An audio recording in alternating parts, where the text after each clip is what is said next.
Welcome to Chalk Talk. I'm Andy Billman here, Rob Valore there. Today we're going to be talking about the state of the Browns. If for those of you who are not from here or want to be a Browns fan, I'm going to steal this from Tony Rizzo, and I agree. It takes courage to be a Browns fan. Courage. And it is a lot of courage right now. The Browns play Pittsburgh. You wouldn't know it this week because everybody's talking about who they're going to fire and what's going to be happening next year. We will get into all that and more, and yes, a little bit to what happened to New Orleans. Let me check. No, Taysom Hill has not scored again. Thank God. My guy. We'll go like Walter Payton. The Cavs finally lost. They went to 15-1. We'll give our thoughts about that. They play a tight turnaround. The Pelicans. Then they have lots of time off before they play the Hawks. Another cup game. So some things for the Cavs we're going to talk about. A little bit of Buckeyes too at the end. They get their ranking, and then they have the game with the Hoosiers, and then, of course, at noon. Not going to do that rant again. Anyways, let's lead off with the Cleveland Browns. They are now 2-8, and they play somebody called the Steelers, who we're familiar with, on Thursday. Yes. Your thoughts, Mr. Valore? Well, Andy, I said on the show last week, and I was so confident that we would go up to New Orleans. My boy Jameis would have a hell of a game, and we would right the ship. And at 3-7, we would be talking about possible playoff implications. How Jameis was going to play well. We would see something from Chubb, and those wide receivers were going to play well. And I was kind of right. Those wide receivers played well. We didn't see a lot from Chubb. Jameis throws for 395 yards, and we get run out the building. Yep. Run out the building, Andy. The Saints have their leading wide receiver coming into that game was Alvin Kamara. They have nothing. Taysom Hill, who hasn't played much, was hurt. I told you on this very show, expect anything. The theater of the absurd. Darren Rizzi has nothing to lose. So they throw Taysom Hill out there. They run all over us. Okay? Yes, they did. Sickening is the understatement. I'm not going to rehash much, but I'm going to tell you this. You know where I stand with Stefanski. I still love the man, but I think it's criminal. I think Thornhill should be out of a job.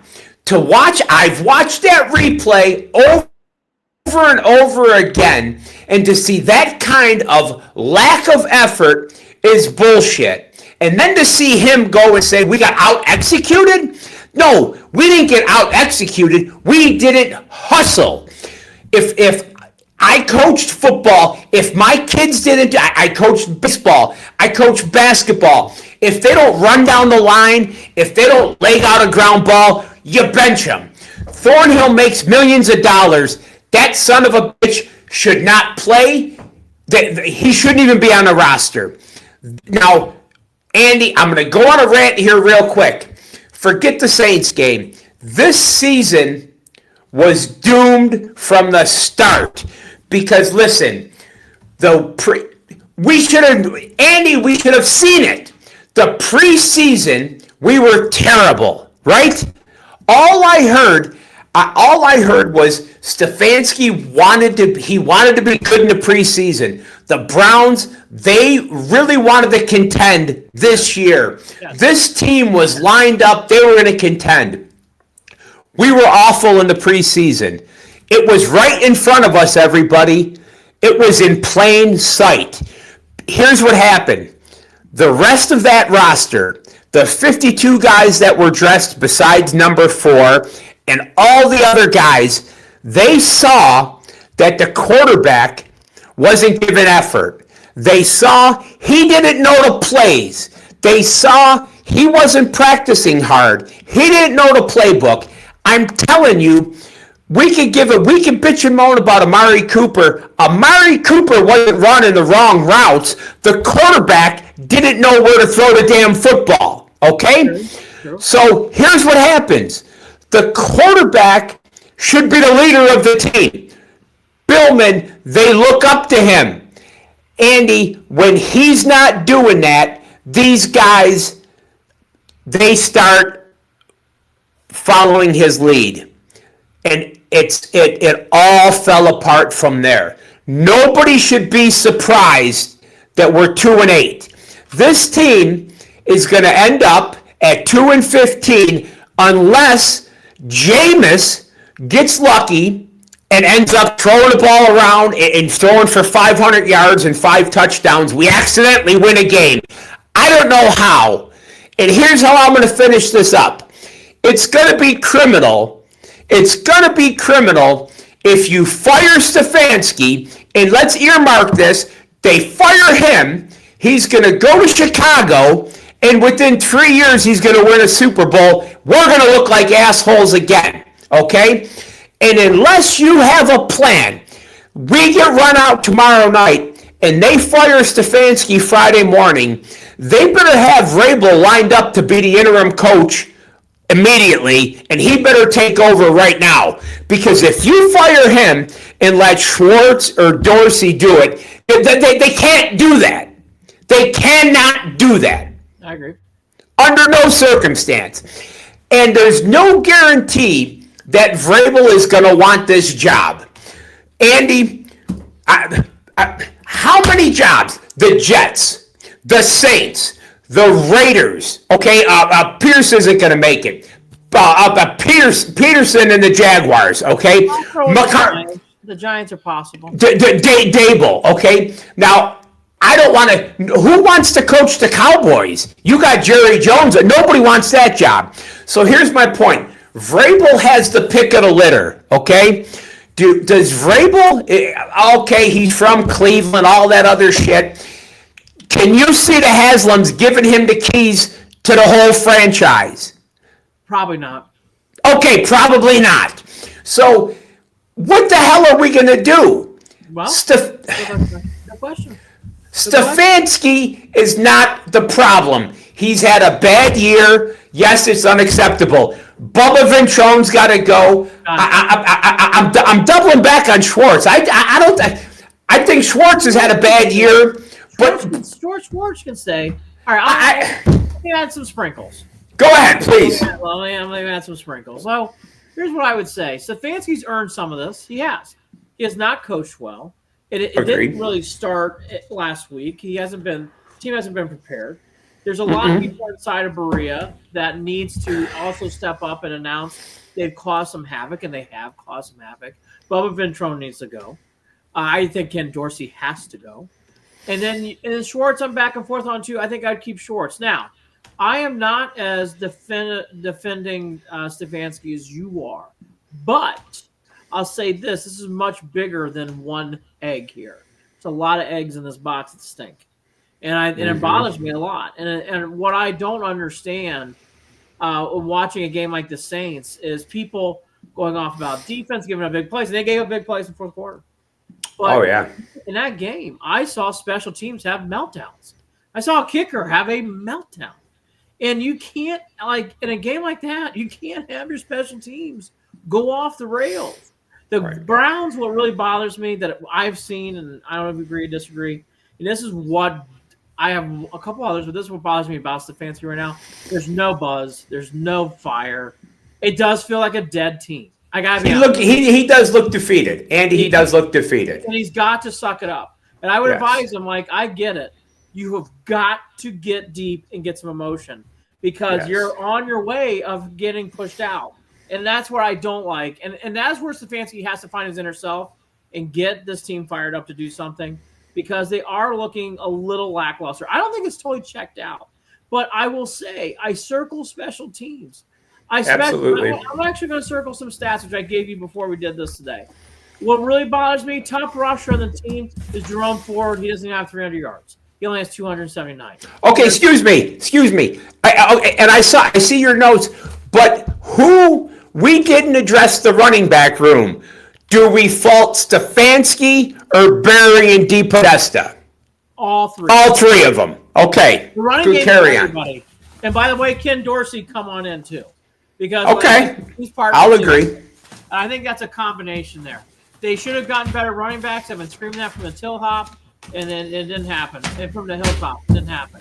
They're 31st in points. That's pathetic for a team like this. They only have 5 turnovers. They're -5 in turnovers. Again, they are negative in the turnover column. Only the Panthers have a worse quarterback situation. We have a terrible quarterback situation. Dalton and Young are the only thing comparable. Awful. I mean, the Panthers are worse, but it's not that far off. That's how bad this is. I'm going to tell you the guy, though, who bothered me a lot on Sunday. Myles Garrett has got to be a superstar. And at some point on Thursday, he needs to find that inner Lawrence Taylor. I don't want to hear about the defensive MVP anymore. I like Myles Garrett. Myles Garrett needs to go off.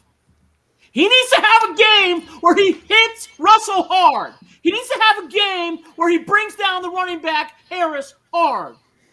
I want to see Myles Garrett. Is he hurt? Is he hurt? On Sunday. Is he checked out? Is he hurt? What happened? Where was he on Sunday? A no-show. Look at his stats. Nothing. Like, where's this fire? Here's what gets me about the Browns. Now this is my take of the Browns right now. I'm actually need a pausing of. We're going to get back to it because we have to talk about it. Was it Vrabel, coaching, who's going to get fired? This is fucking Pittsburgh week. Right. It's time to beat the Steelers. Nick Chubb's career got changed last year. TJ Watt got all babyish and had a tantrum on social media about Myles Garrett's MVP award on defense. Yes. Can we get some fire and beat this team? There is no fire. There is no buzz. I'm not saying Chubb and Garrett don't have to have that. They can say whatever they want. But I'm tired of these games going, well, it's just the Steelers. Right. Your record shouldn't matter. Your record shouldn't matter. It's Thursday night against the Steelers, and it should not matter. You should want to kick their ass because they're on the top of the division. We're not. Right? And they've done dirty shit to you last year. Yep. Every year. Well, let's get some pain back. I just don't understand how this week has become all about off the field. It's Steelers week. Nick Chubb's career has taken a sideline because of this team. And they get away with it. I'm tired of hearing about TJ Watt, Garrett, or someone. It doesn't have to be Garrett. Someone on that team needs to be like, you know what? This game's for 24 Nick Chubb. This game's for 95 Myles Garrett to show these guys that we have the best players in the league, and what Fitzpatrick did was wrong. Who, though?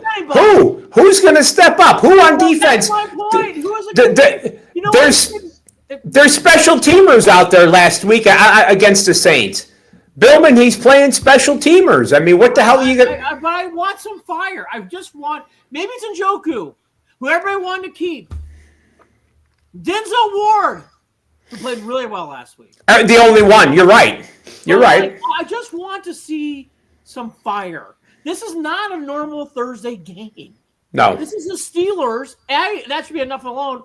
But what happened last year and what happened with TJ Watt in the press is a reason why to get some angst. And the Browns don't play up to it at all. No. Well, it's just another Thursday night game. Oh, come on. It's not just another Thursday night game. Going through the motions. Going through the motions. Oh, just a Steeler. I mean, you don't even feel – you feel no buzz about this game. Mm-mm. None. No. It's infuriating as a fan. I want fire. We as sports fans love winning, good plays, athletic players, and rivalries. Rivalries mean a lot to us. You know why people watched tennis in the 80s? Because McEnroe and Connors went after each other. You know why? Yeah. It's true. It's why people liked tennis in that time period. You know why people liked women's basketball in the late 90s? Because Gino Auriemma and Pat Summitt didn't like each other. Right. Oh, yeah. You can pick sport. It doesn't have to just be football. But in this sport, football rivalries are so important. And they're not as hyped up as they are in college. But there's a few. And this is one of them. Okay. And there's a lot of meaning between these two teams. And you can be respectful and hate the other opponent too. But there's been none of this, Rob. None. Of Vrabel and offseason changes. And it's like yesterday I was expecting some fire from somebody. Nothing. Just nothing. Just like, all the drama of the end of us. That's all they're talking about. All the drama.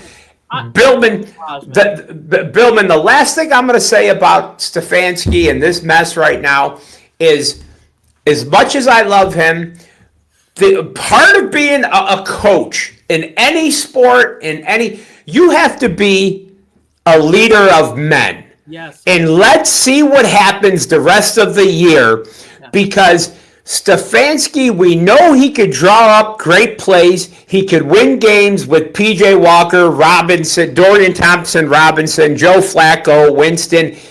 Now is the time we need you, Kevin Stefanski, to show some emotion. And like Mr. Billman is saying, be a leader of men. Yes. Show some fire, and let's forget that we're 2-8. Let's go out and beat the goddamn Steelers on Thursday night. So much for this town. It would save your career. It might even extend your career. But you don't hear that. And that is something the Steelers have understood for the last 30 years. Cowher understood it. Tomlin understands it. Right. The Browns coaches have never understood it since we've been back. There's no understanding this is a rivalry. And the one that did understand it, sadly, wore a T-shirt and looked like a jackass. He kind of understood it, but not really. No. My whole point is, this is a different game. And you're allowed to say that in sports. The Browns are too analytical. They've gotten too analytical. And Haslam's need to really talk to themselves this offseason. This is not San Francisco. In San Francisco, I think you might be able to get away with some of this. This is not one of those. This is the Midwest. This is we are a passionate fan base. And we don't like the Ravens, and we really don't like the Steelers. Nope. And for this game on Wednesday to be like, what's the three main topics? Is Stefanski going to get fired? Are they going to hire Mike Vrabel? And what's going to happen next year? Those are the topics. All right. Nothing what are you going to do with Watson? It has nothing to do with the Steelers, right? Nothing to do with the Steelers. I mean, nothing. No. In this game, it isn't like there's no juice. And it's very sad. So I'll say au revoir. Now let's go back to the other shit. Some of you just mentioned. Vrabel. If I'm the Browns, I do take a hard look at Vrabel. I will tell you, Vrabel is not a guarantee, in my opinion. No. Do I like him? I do. I don't love it. I'm going to throw in this name again. I would really take a look at Boulder, Colorado. He's not doing. He just said yesterday he's staying there. That's talk. Could be smoke and mirrors. Could be. But Andy, here's the thing. I believe that the Haslams are so invested in analytics, they are going to be stuck with Barry and DePodesta. I think DePodesta is like a cockroach. If there was a nuclear war, the cockroaches in DePodesta would still be standing. So therefore, if it's not Barry and Stefanski, they're going to have to be somebody that's going to fill that analytical bullshit role. So I think, sadly, they're going to make it through. Not sadly. I think Barry's probably going to be picking that, or DePodesta, they're going to be making your picks next year. No doubt. I'm not saying, and it drives me crazy. Actually, Barry to me is different. Actually, that's DePodesta, I think, is coming. That's ridiculous. It's ridiculous. I think okay. Be gone. Okay. Here's the thing. I do some reading. I listen to Michael Lombardi on Vegas Sports Radio on VSiN. Yeah. If Andrew Barry gets fired from Cleveland, just like Stefanski, they will get jobs right away. No, and here's why. Because if you take Barry away from DePodesta, I think a lot of people believe that a lot of the strings are being pulled by Haslam and DePodesta. DePodesta evidently from California carries a lot of weight as to player personnel, draft picks, decisions on fourth down, third down, analytics, Andy. Analytics. It's just another Thursday game. It's not a big deal. And we're just going to play the Steelers.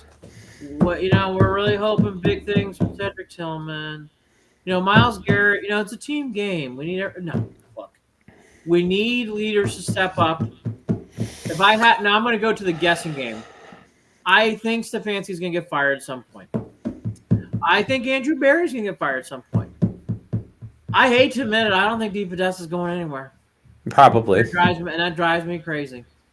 Do I think they'll hire Vrabel? Possibly. But what makes you think Vrabel's going to do it, though? He's got the pick of the Jets, the Saints, the Raiders, the Bears, the Cowboys. I'll say this. The Bears are different. I'm just going to say this from people I talk to and being around a lot of agents and whatever. There are two teams in the NFL that have bad reputations. The Browns are sadly one of them. They've had bad reputations now for 10 years. And it's gotten And the Jets are the other. But go ahead. Jets are the other. Jets have a terrible reputation. Awful. I know people that have worked for the Jets who are Jets fans who left to go work for us. Awful. Because the Jets were that bad. And so, with Vrabel in the pick of the litter, look, I don't know what else to say there because the Browns have a lot of work to do. The one thing Vrabel's going to want, or whoever's going to want, is they're going to want time.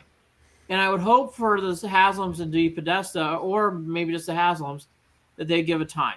I know a lot of people. I'm going to give one other note, and I want to point this out. And yes, the Steelers is a graveyard game. My God, do we know that? A lot of coaches have gotten fired after Steelers game. Well, no. Don't need to bring that up too much. I will remind the people and point out there is another Thursday night game against the Bengals. And that is another time if the Browns wanted to, they can make a coaching change there too. I know people are headstrong about it. It has to be this week.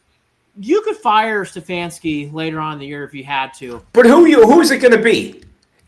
Unless you're trying to keep Vrabel in Cleveland. It's all Vrabel if it's in season. It's all. It's got to be because you're not going to Schwartz. I mean, then you're in an abyss. By the way, you can't hire Schwartz. No. I feel bad. Can't hire Schwartz. No. Can't hire. I just think. I guess now because Andy, excuse me, Ben Johnson isn't coming here, buddy. Ben Johnson is going to have the pick. He's the guy from the Lions. Joe Brady. I mean, the top names aren't coming here. Why would they come here? I think. Well, no. I think they will come here. The Haslams do pay. But you're in salary cap hell. You've got the worst quarterback in the league. You got an old team, but the Haslams pay. You're at a dead end. I didn't say you were. Look, there is no sexy for sale sign here. These guys want to win. Yes, it's about money, but Ben Johnson could have left the Lions twice. That kid wants to win. Buddy, I'm just going to leave it here. You're not wrong. I'll go on the field because I think we're both kind of in agreement on some things. The only thing, again, I'll say about Stefanski, I'll make one other note. The years he's won, they played the AFC South. Baker and Watson did not work out as planned, and he's had multiple wide receivers with big names walk out of here, Cooper and OBJ. So Stefanski's got some things that hasn't worked out. Stefanski's not a perfect coach. No. And Stefanski, I'm going to say this again, if I ever to advise him or his therapist, if you really want this job, you got to get your inner fire, and you got to start showing a little bit of something. Yeah. Not saying you yell and scream, but these laissez-faire press conferences right now, and teams looking checked out, is not going to work out well. No. And he's got to finish the year strong. And in my experience, at positions like this, I'm sure you feel similar, he does kind of look checked. I have to admit, Stefanski does look checked out. Yeah. He looks defeated. He does look defeated. Yeah. He looked defeated, and again, it's just sad. On the field, I think the Browns have a chance. A little one. Do I think they're going to win on Thursday? I'll break the seal. No. I'm not picking them anymore, Andy. I've been living through rose-colored glasses. I thought they were going to win this game, that game. I was convinced they were going to beat the Saints. No way did I think Taysom Hill was going to destroy us. No way. How do you lose that game? You're 14-14 and you give up 21 points in the fourth quarter. They gave up. If you would have told me, Jameis throws for 395 yards, no interceptions, and you lose the game, God damn it, Andy. +2 in the turnover column. The quarterback's not the problem. I don't want to hear about it. We could talk about Daniel Jones. We could talk about Sam Howell. It doesn't matter. You could bring back Brian Sipe, Paul McDonald. The goddamn quarterback's not the problem, Billman. We got a million problems. You're putting a Band-Aid on a bullet wound right now. They're not going to beat the Steelers. It's going to take an act of God tomorrow night for us to beat the Steelers, because I'm not picking them anymore. No. I love them to death. I'm not picking them anymore. 2-15. Billman, 2-15. They might beat the fish. There might be frozen fish in January. That's my. I hope. God, I hope. I think that's the one. Here's what I will say about tomorrow. Instead of Brown, let's have Myles Garrett have a game. Myles Garrett needs to perform. He needs to be in full mode, sacking Russell Wilson, and needs to make some plays. Yeah. Rob is going to have to get 60, 75 yards, not 100, 60, 75 yards, and they're going to have to run the ball down the throat. I don't think the running part will ever happen. This is not a game where Winston cannot throw the ball around the field. The Steelers will get to him. Oh, no. He can't throw it 40 times tomorrow. We're doomed. We're doomed. So that's where I leave it as. I don't think they'll win. Would not be surprised of a blowout. No, not at all. I actually would put a blowout warning here. And that will get Stefanski fired. It's just sad. And again, to what Valore, Rob's got passion, I got passion. It's just sad. This is Pittsburgh week. It really has nothing to do with Pittsburgh. No. It has everything else. And again, there are reasons to get fired up about Pittsburgh. There are real reasons to get fired up. And the analytics Browns has just killed all the fire. Yep. Yeah. Andy, the last thing I'm going to say about the Browns real quick. Yep. I see on X, Twitter, and I hear people in the bar. I'm 50. My kids love the Browns. My dad's 90. Andy, the people are talking about they're done. Andy, I've lived through Art Modell. We lived through Red Right 88, the drive, this and that. We've lived through 1-31, Hugh Jackson, Pat Shermer. I can go on for 3 hours. Sure. We've lived through all of these assholes. We will outlive Deshaun Watson, all of this. No matter what, I will always be a Browns fan. This will always be a Browns town. Oh, no. We will bitch and moan about it. I just hope to God that someday we see the promised land. If not, I hope for my children's sake, my children see the promised land. But I just can't stand these guys that sit at the bar or they post on Twitter, I'm done. I'm never going to another game. Then the next day they're sitting at the bar. They're betting on the Browns. They're watching the goddamn game. Don't do that. Don't do that. We love the Browns. I love the Browns. I love the Browns. I'll be there tomorrow night. I'll watch everything. I'll be there. That's right. Now, here's the way I would phrase it to people. This is a Browns town. I've done a whole film on our studies. I studied this whole town backwards and forwards. Are we in a coma in the hospital? Yeah.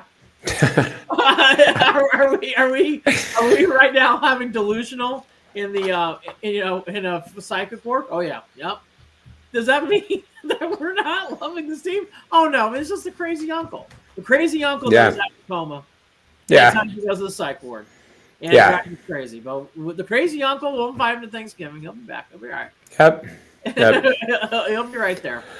All right. Well, okay, last thing. So no chance. I say a little chance they beat the Steelers. I say 5%. I don't think they'll win by 5%. You know, Andy, the fan in me says crazier things could happen. I just don't know on paper. Mike Tomlin is a hell of a coach. I just don't know. We're playing special teams guys on defense. The communication isn't there. Najee Harris is running the ball well. Wilson, the deep ball. I don't know. I just don't see a path to victory other than hopefully the weather's shitty and we get real lucky. We can't run the ball. We can't kick the ball.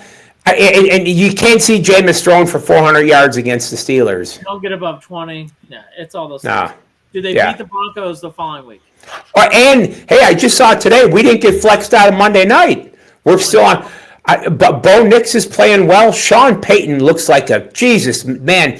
He stuck with that kid. That kid looked awful. He looked awful, and they were making fun of him, and they were arguing on the sidelines. Sean Payton doing a hell of a job. No. I mean, we talked about this early in the year. Denver could be 0-15, and we go into Mile High, and somehow we could be 15-0, and we can't beat Denver. Can't beat that. So we both think they lose at Pittsburgh, so we move on. Any chance against the Travis Kelce reunion? I've been saying all along, I think Kansas City can't win them all. They lost to Buffalo. I think there's you shake your head no. I think that could be one of those games that Jameis throws for 500 yards and we get lucky. But once again, I'm drunk in love with the Browns. But no, there's no 2-15, Andy. No. Thursday How are you going to beat the Chiefs? No. Thursday night kitty cats? Kitty cats? The Bengals are so bad on defense, but Burrow's going to outdo. I mean, poor Joe Burrow. I don't know, man. That son of a bitch goes out there and plays his ass off, throws for 500 yards, 35 points, and they lose 36-35. No, Burrow will kill us. So Miami, I think they can beat Miami because it's cold. That's the only reason why, by the way. This will be cold. It'll be really cold. Miami doesn't play well in the cold. They don't play well in the cold. I can't disagree there, but other than that, Well, the reason why I rounded up with this is that's why everyone is talking about these things because there really is no hope. No. The salary cap's a real issue. I'm telling you, Watson's a real issue still, and there's some other things that are looming. So it's the reason why we talk like this because it's mind-numbing. Then we look to the Cavs lift us up, and they finally lose. One now. They lost last night by 3 points. Here's my quick surmise. Garland hit some shots. I think they win. If they get Okoro, I think they win. If they had Okoro and Wade, I really like the Cavs' chances last night.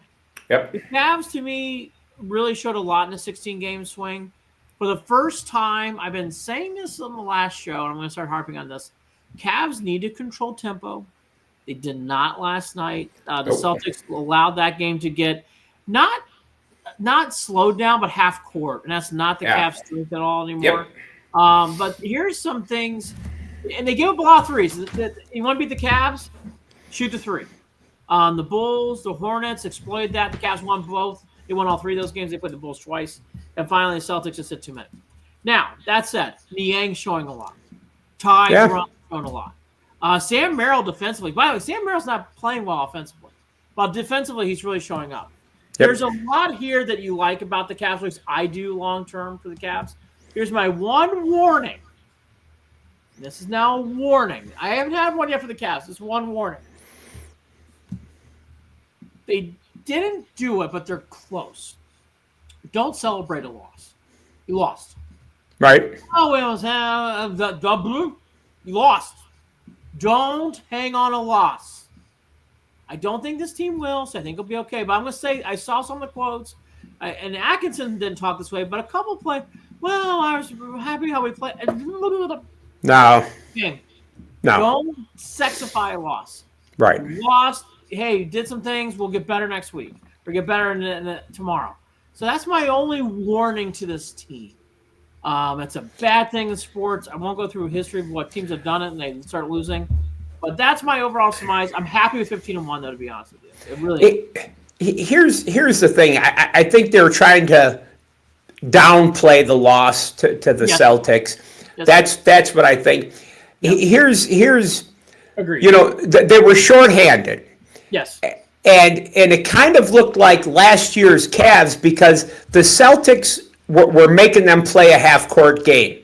Yep. And when they were down, you got to give them credit, Andy. They're down 21, and it looked like they were at a point where they could have get run out the building, right? And they battled back with the short roster. And I was texting with my nephew back and forth. I was, come on, let's see Luke Travers, let's see JT Thor, let's come on. But he didn't, and he stuck with the short bench. Now listen, here's where I've always gotten upset with Dean Wade. I like Dean Wade, but when he's on the floor, but he's never been on the floor for us enough. Dean Wade gets these, and I don't want to call him phantom. I don't want to call the guy soft, but these ankle injuries, we won't see him for 20 games. These are games. Right. We were talking about this earlier at the bar. Lambeer, Chamberlain, all these guys, they played 82 games. They played when they were dinged up. We needed Okoro. We needed Levert. We needed Wade. If we would have had those guys out there last night, I mean, as shitty as we played, Garland's played great. He had one bad game. We're not going to rip the kid. But if Garland has a decent game with that short roster, we beat the world champions, Andy. By 8 and 10. Now, here's something I will say. Wade does tend to miss 20, 30 games a year. But why? Andy, why? We see them all. There's two sports we see these athletes a lot. In baseball and basketball, you tend to get guys sometimes that miss time. Wade's in that category. He's that Giancarlo Stanton for us. He tends to miss a lot of time. He does. And injuries tend to take much longer for him to heal. Levert's always got dings and bruises, but he usually plays 70 games, so I won't get too hard on him. Okuro's always been hurt too. Okoro does usually miss time. He's missing time again. Now, some of this is product of their schedule. The Cavs have played the most games in the NBA so far. I don't know if people know that. No one's played 16 games. Only one, the Cavs. No one else. They're playing their 17th tonight. So the Cavs are a product of some of their scheduling. They've been heavy loaded with some games. They finally get multiple days off. Cavs have not had. But Andy, I'll let you get to your point. Hold on. My point is, like, the schedule will get softer. That will help the Cavs recover. Okay, I understand that, but I'm not one of these guys. If you look, Atkinson is not playing these kids 40 minutes a game. And I say kids, they're literally young men who, Andy, with all due respect, are making millions of dollars. They should play. I have to give LeBron James credit. He said he wanted to play all 82 games this year. Now, J.J. Redick is smart, and he's not playing them 45 minutes a game. I think these guys are making millions of dollars. Go out there and play. Now, if you're really, really hurt, then you don't play. But these phantom injuries and load management, look at the Philadelphia 76ers. If you're a 76ers fan, you should be irate. Joel Embiid just pilfered that city, and then they get Paul George. You got two criminals. That is gun in a ski mask, okay? We got robbed with Watson. They got gun in a ski mask. Billman, God damn it, it's gun in a ski mask. Watson here and those two guys there, it's criminal. All right, let me go backwards. Go ahead. Let me go backwards. I just will say this about these injuries, okay? The Cavs have had a lot of injuries the last 2 seasons. Yeah. I go back to my Instagram shows. If we're all healthy in April, great. Yep. I mean that. We cannot have another playoff march like we did. For people who forget, the Cavs were basically down to Garland in Game 5. Yep. No one else played. Garland, Levert, there was no Mitchell. Or Mobley played too. Sorry, Mobley and Garland. There was no Mitchell. There was no Allen. And there was multiple other players out. We can't have that in this playoff run. You're right. Was it a different game back in the day? Yes. I'm tempering and pumping the brakes of how frustrating it might be for others and maybe yourself. But in April, they have to play. Like right now, I don't want to see Isaac Okoro in some fancy clothes on the sideline. Gotta play. We need it. Yep. And that's the one thing I'll speak to this. This thing is I call it the Express, and it is. It's the Cavs Express. The Express must have all passengers on the train. Absolutely. Have to have all. So for people who go in April, and we get the injury report in the first round, and Dean Wade's on there, and Okoro's on there, I will start barking. Because then it's like, well, now we have a problem. Right. Because the Cavs are built that they need these players. And Andy, you're right. This game in November won't matter. Right. It won't matter that those guys didn't play last night. I agree with you 100%. It'll matter in April. I agree. But on chalk, if we are still having this, I'm going to start barking. Because it's like, well, this team's built to be an express. Yep. I will say, excuse me, real quick. I will say you got to be impressed with Mobley. Was man size last night, man. That kid is Jesus, man. I'm really impressed with him. The one thing I'll say, and I'm on my own island, I think the Cavs are better than Celtics. And I know people are like, how can you say that? I do. And I'm going to tell you why. They beat them in regular season 2 years ago. When the Cavs are healthy, they match up very evenly with them. The Cavs are never healthy. So, okay. And by the way, I can't start saying that again in April and May if they play them again. At some point, I will say, hey, this is who you are. You're just injured. So the Cavs have to be healthy in the long run of these games. Now, that said, when they're all healthy, I love the Cavs in these chances. In fact, I'll keep them all on. If you watch the Cavs and Celtics play the last few years, this is usually how it goes. Celtics come out hot. They take a big lead at home. Cavs chip away. They won twice last year in the Garden. 2 years ago in the Garden. They know how to win in Boston. It's not hard. They can win in Boston, and that was 2 years ago. All this to be said, I like where the Cavs are at. I said this before I came on, so I'll say it here. It's good the Cavs are an underdog. I like that role for the Cavs against the Celtics. I want them to be the underdog in that series. They play them again in a couple weeks, and they don't play them again until February. Like where this team's at. The only thing I'll say, tempo is big for the Cavs. Cavs can't play half. It's not the old Cavs. Cannot play half. Nope. Can't do it. They can't grind it out. No. Again, though, I really believe in Atkinson. I really do. I'm not just saying this to be positive. Vogt makes me still nervous, if I'm being truthful. He does. Vogt makes me nervous. He's good. By the way, kudos. Deserves me. Yeah, good for him. Congratulations. Well deserved. Well deserved. Yeah. That was to lose Shane Bieber and be the manager of the year is incredible. Yeah. That said, like Atkinson, give him the keys. Guy can go. I like Atkinson a lot, and that's why I have a lot of hope here. Small thing, they play because there's 82 of these. They play the Pelicans tonight. My one note is I would win this game. It's not a must win. It's not a have to win. They lose for whatever. But like after last night, win because that gives you some time off to be 16-1 and have some positive vibe. Pelicans are wounded. We're a 15-point favorite right now. No one's going to the Pelicans. McCollum's out. Ingram's out. DeJounte Murray's out. Herbert Jones is out. Zion's out. So they're playing basically with the G League team. We should go in. We should take care of business. And let's get back on track tonight. Yep. So again, they play tonight. Then they take some time off, and away we go. Thankfully. Thankfully. Real quickly in the Buckeyes. They are still ranked very high in this process. Everything I thought that happened Wrigley did.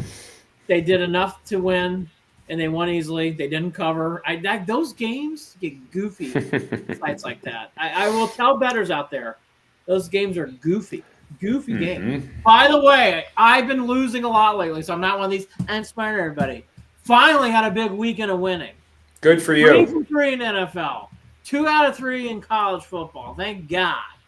Georgia, thank you. Hello. Now, the one thing I'll say about the Buckeyes in this Hoosiers game, which is at noon, and I think it's ridiculous how the Buckeyes keep playing at noon. I did that rant. I'm not doing it again. Back to this. You should win this game. Really shouldn't be hanging around too much with the Buckeyes. Against the Hoosiers. That said, you just talked about coaching and all that. These are the games of our lives for Ryan Day. Oh, yeah. The Hoosiers is your appetizer. Your main course is Michigan, and then you get your long-term food meal plan playing Oregon in the playoffs. He has got to take care of business. I will state for the record, beating Indiana is the given. You have to do that, yes. there is a bit to me. They need some style points. Mm-hmm. 10 or more, I think, kind of needed here. Put some distance here. Make it look comfortable. Because I'm going to state this all week. Michigan's coming into Columbus loosey-goosey. Oh, yeah. Nothing to lose. And Ohio State should roll Michigan. Right. That is a loosey-goosey team coming into Columbus. They have nothing better to do than to knock their asses off and take all the pressure on Ryan Day. And you know what happens? We let them hang around, and it could be all bad. Oh, if you let a Michigan team in a rivalry game, in the history of college football, pop in any rivalry. There was a great game years ago when West Virginia was undefeated, and they let Dave Wannstedt, who had a broken leg, they let Pittsburgh hang around and hang around. Next thing you know, Geno Smith and West Virginia lost that game. We can go through the Cooper moments of Michigan forever. Oh, please don't. No, I won't. I will not bring up Brian Greasy and what happened. Oh, God. But I think what's his name? Amari Cooper is still scoring. But all that to be said, in these games, you don't want teams to hang around. And again, beating the Hoosiers is number one. I think some style points here mentally could be needed. I think it'd be nice for Ohio State to win comfortably. Yes. Get some style points. I think a tough survive and advance game it makes that Michigan game just amp up even more. I could use some distance. Again, 10. Yes. Not asking for much. 10 points or more. Just get some distance between them and the Hoosiers. Make it a little more easier landing going into Michigan.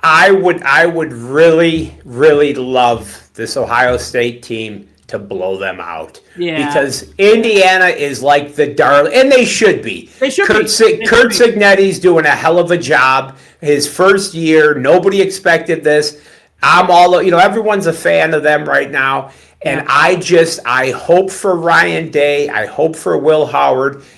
I don't have a ton of confidence that we're going to do this, but Andy, I just really hope that we just. But I mean, listen, Vegas still thinks that we're the best team in the country, and we still are the odds-on favorite to win the whole thing. But it would look so good if we just blow these guys out. I agree. Again, they don't have to do it. Because no one carries over points in college football. But they can. And here's the thing, Andy, they can.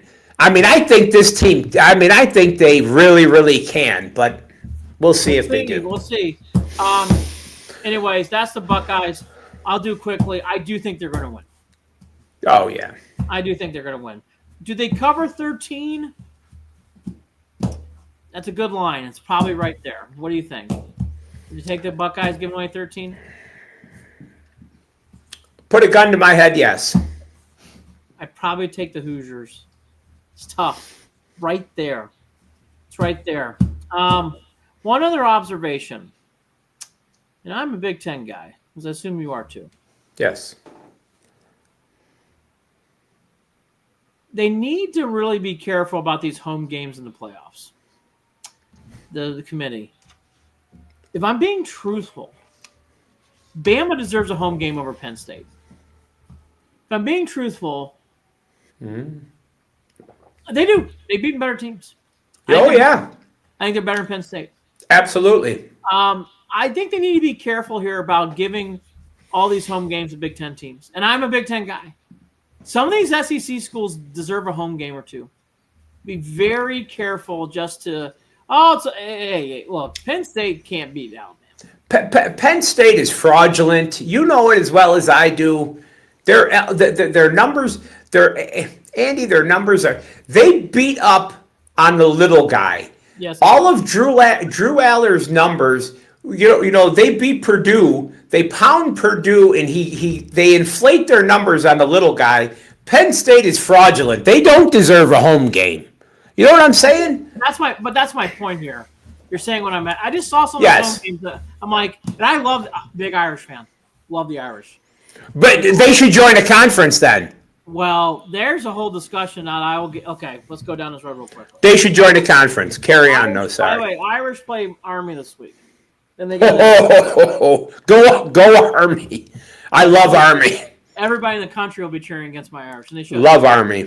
And by the way, in Yankee Stadium. But typically Notre Dame does well in those games. So I think they'll be okay. They had their. By the way, VVA's quarterback would learn how to throw. Notre Dame would have lost that game. Notre Dame tried to lose that game. VVA quarterback kept throwing it to the Irish, and after the third interception, I'm like, well, I guess they wanted to win. Back to the Notre Dame thing. Notre Dame is really at a crossroads. I know way too much about some of these things I should. There's rumors that they might join the SEC. They have the old AD Schwarback hated the Big Ten. Mm-hmm. There's a new AD there. You would have to think the new AD at some point would take some gumption pills and walk in there. Schwarback tore down the Big Ten all the time. To the point where that's funny. He hated the Big Ten. It's so weird. He was a weird guy. Like, again, for people who don't know, I support Notre Dame because my family did growing up, so I was built in that culture. That said, Notre Dame's done some weird stuff. Notre Dame does seem to be more about money rather than wins, and I love Notre Dame. I'm telling you, I think they're more interested in making money. The Yankees and the Irish, to me, have lost some of their charms. I think it's all about money, less about wins anymore. And I think the Yankees is true too. Anyway, well, after George Steinbrenner, when George wanted to win, but after George, now they want to make money. Go ahead. House would make money. Yeah, guys with finance major. Yeah. I'm interested to see this new AD takes a moment to pause and says, maybe it's time we make peace with the Big Ten, or we restart conversations with the SEC. We really do. I think SEC would be better for them. Oh, I think they're made for the Big Ten. I think the Big Ten would be so much fun. It would be great. It would be great to see Notre Dame play Wisconsin, Notre Dame play Ohio State, Michigan, and Purdue and Indiana. It'd actually be great to see all those things. Yeah, you're geographically, I guess, yeah. Oh my gosh, it'd be fun. That actually great to see Notre Dame play. When I was growing up, they played Penn State every year. I would love to play Penn State again every year. I miss those games. I really do. As a fan, I miss those games. Notre Dame, though, was wrapped up into an NBC contract. Notre Dame's wrapped up into many other things that Notre Dame loves to do. Notre Dame completely sells themselves to money, so they basically go to the ACC except for football. Notre Dame needs to reevaluate that. It's very evident to me. But I've been saying that for 20 years. And they don't – and again, Schwarback really tore down the Big Ten for so long. I don't know if the Big Ten would even be willing to take them, even though there's new AD. And I'd be interested to see if they ever talk to the SEC again. They had some real discussions with them. Again, I don't know how far they were, but I know in 2021 there was some real talk about Notre Dame joining the league. And when money's involved, I'm sure the Big Ten, may kiss and make up. Well, Notre Dame brings a lot. Look, I was going to say this. I know way too much. No names, please. Notre Dame's about making money. Okay? Notre Dame's about making money. Notre Dame brings a lot of cachet to any kind of league. They are people hate to hear this, and I know Rob's a huge Buckeye fan. Notre Dame rates. Notre Dame rates really well. Notre Dame rates, and they travel well, and their alumni is filthy rich. Sure. So, and by the way, they're everything you want. They value education. It's a rare find in college sports. They actually do traditionalize education really well. Again, and does the Big Ten do? Yes, Northwestern does. Purdue does. Michigan does. But nothing like Notre Dame's, oh my gosh, their academic values are very elite. Which some people still, and I appreciate that because, Andy, truthfully, not a lot of people care about that anymore, which it's sad. Truthfully, it's sad, but. And I'll say this. This is why I love Notre Dame. Notre Dame's great to go to a game. Everybody says welcome to Notre Dame Stadium when you walk in. The fans are a lot of fun. Buckeye fans are fun too, don't get me wrong. All that to be said, it'd be great to see him join the Big Ten. There's a lot of, I'll just say it, they have to buy a lot of shots. Because they have a lot of kissing up and making to do. Schwarback really tore down the Big Ten a lot while he was AD. I don't know if he's made up for hurt feelings over his time. It'd be interesting to see. Real quickly, we'll do betting real fast. Ready? I'm going to give you a line. Tell me if you like it or don't like it. Ready? Go ahead. Lions -5. I already messed it up, my game. Lions -7.5 on the road in Indy. Boy, oh boy. Let me hold my nose and take Indy there. I would take the lot. I think I actually might take the Lions. Here's your. traditionally this would be where you'd lose your house. The Chiefs play the Panthers this week, and they're giving away 11. I would be all over the Chiefs, but in the past, this is where goofy stuff happens. But I do think the Chiefs will blow them out. I really do. You know, the Chiefs are, for some reason, they're not covering, they're not, they don't cover big spreads, really. They don't cover big spreads. The Panthers are so bad. But I will say Bryce Young has looked better playing quarterback lately. Here's my, if you asked me today, I would say you'd have to take the Chiefs, but here's my opinion. Today's only Wednesday. I think if you wait, this line is going to move more towards probably 13. Yeah. I'd wait till it gets out farther, and then I'd jump on the Panthers then. And once again, hold my nose, but go ahead. History will tell you in games like this, usually the underdog will cover. Yeah. This has not been the normals in the last 3 years of the spreads like this. Either way there. Tampa's giving away 5.5 at the Giants. Jeez. Well, you got Tommy Cutlett starting here. You got Tommy DeVito starting. Dable benched. They benched Danny Jones, and he's down to the third string quarterback. So what do you think? I would actually say this. I've learned this in sports. I would stay far away from that game. It's too goofy. I would stay far away from that game.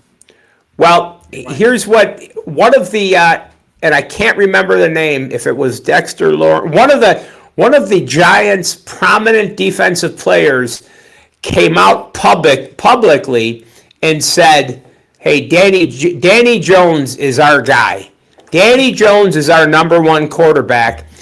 So when you're saying that after Jones has been benched, there's chaos in the locker room. Dable's on the ropes. Tommy Cutlett's had one good drive and he's awful. Why they didn't play? They paid Drew Lock. Think about this. You think the Browns are a mess? The Giants gave Drew Lock $5 million. They let Saquon Barkley go to the rival Eagles, and then they paid Danny Jones $40 million. And then now they're starting Tommy DeVito, Tommy Cutlett. I'm all over Baker and the Buccaneers. Carry on. I can understand that. I'm staying away from it, but I can understand that. The one thing I'll say about the Giants, and I'm not a Dayball guy. For people who forget, Dayball was the offensive coordinator here one time. He was a terrible offensive coordinator. Yep. He was really bad. The GM for the Giants, I think, is no bueno. I'm shocked he's shocked. Dead man walking up there. He's gone. You'd have to think they gave him a vote of confidence. We'll see. Usually the Maras and the, usually they hold their word. We'll have to see. Patriots are getting 7.5 in Miami.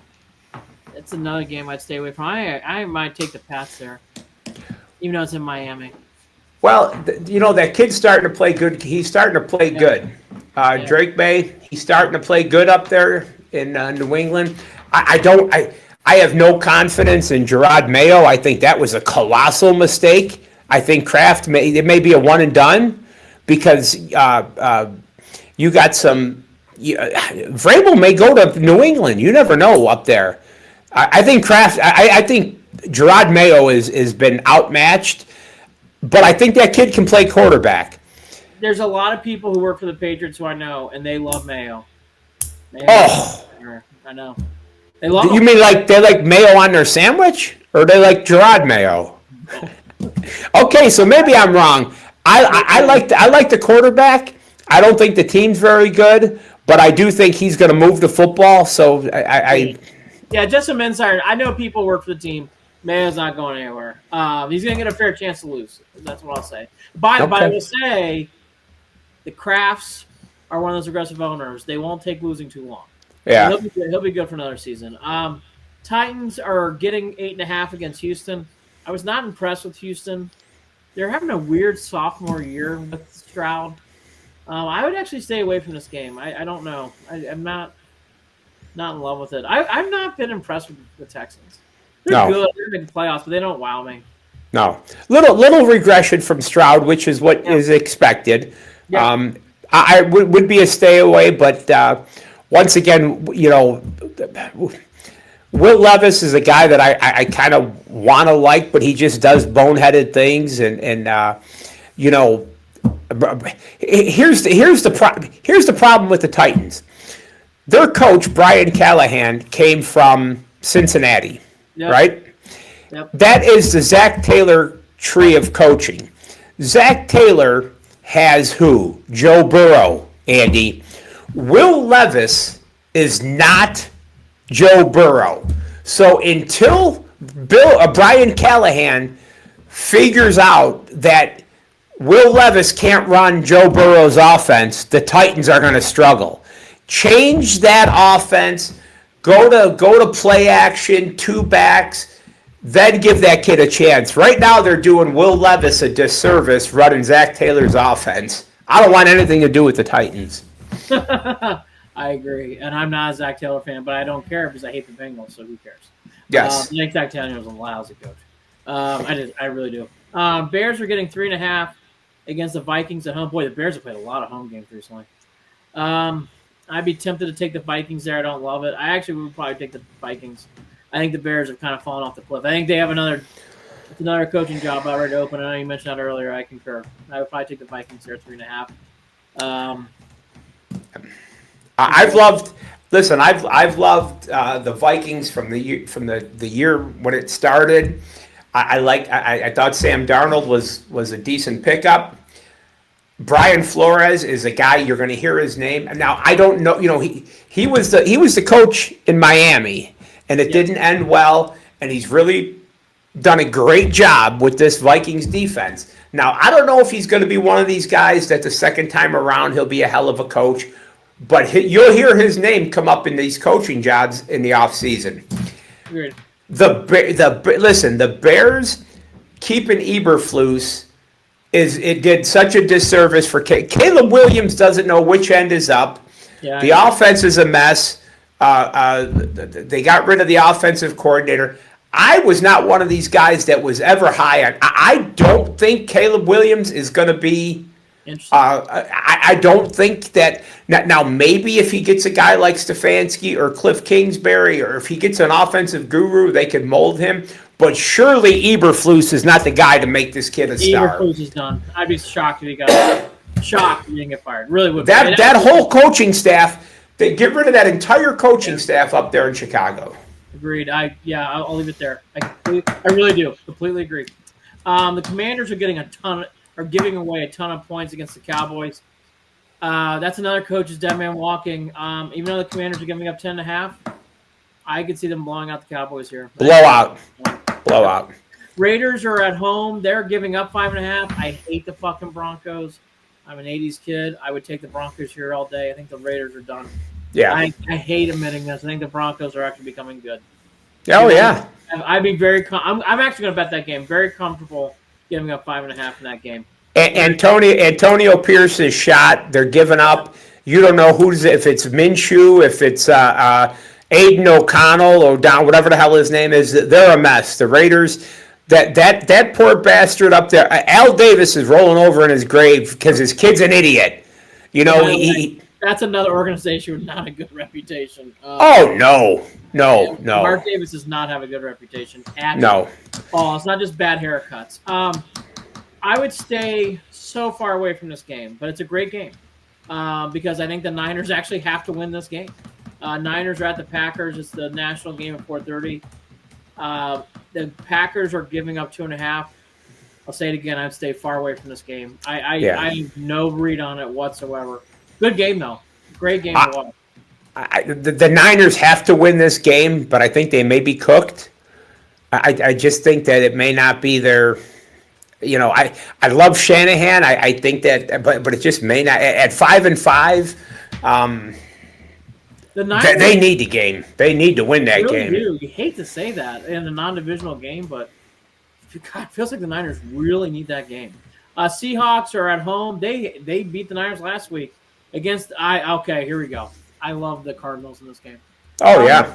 Are an underdog giving up one. They had a week off. Love the Cardinals in this game. I think the Seahawks has a 1 week wonder. Take the Cardinals all day long in Seattle. I concur. Rams are at home. They're giving up. This is an interesting line. They're only giving up 2.5. So I'm sorry. They're taking 2.5. Sorry, I'm using the wrong terms. Philly's giving up 2.5 on the road in LA.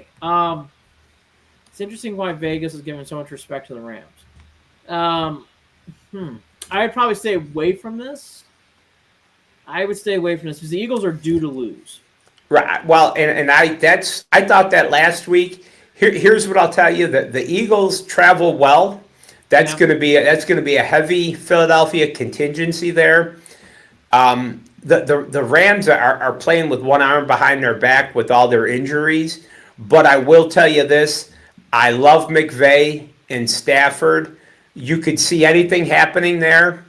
So I would, if I'm going to root for the Rams, and I could see the Eagles stubbing their toe. It's time for them to lose a game because I don't think that they're that good of a team. I really don't think the Eagles are as dangerous as 8-2, but that's just me. It's weird.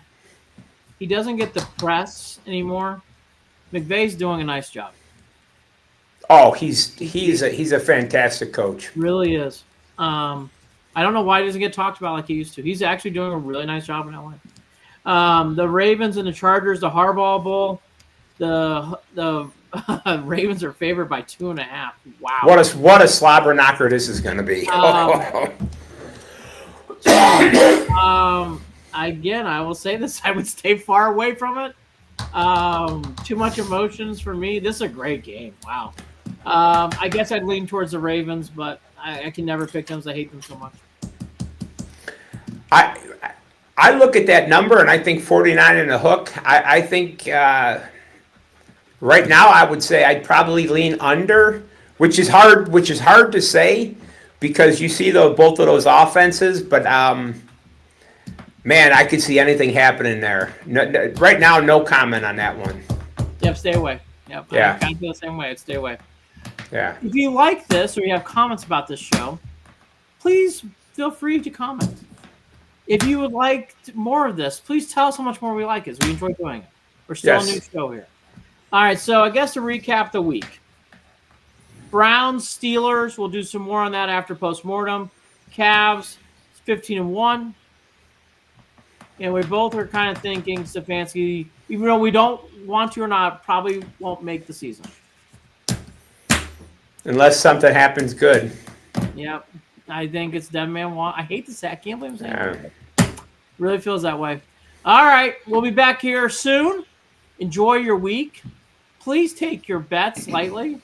And for what it's worth, I think Notre Dame should join the Big Ten because can you imagine how much more fun we would have on Saturday? Oh, that'd be a blast. Talking about the Irish and the Big Ten. Have a good week. See you guys here next week. Take care.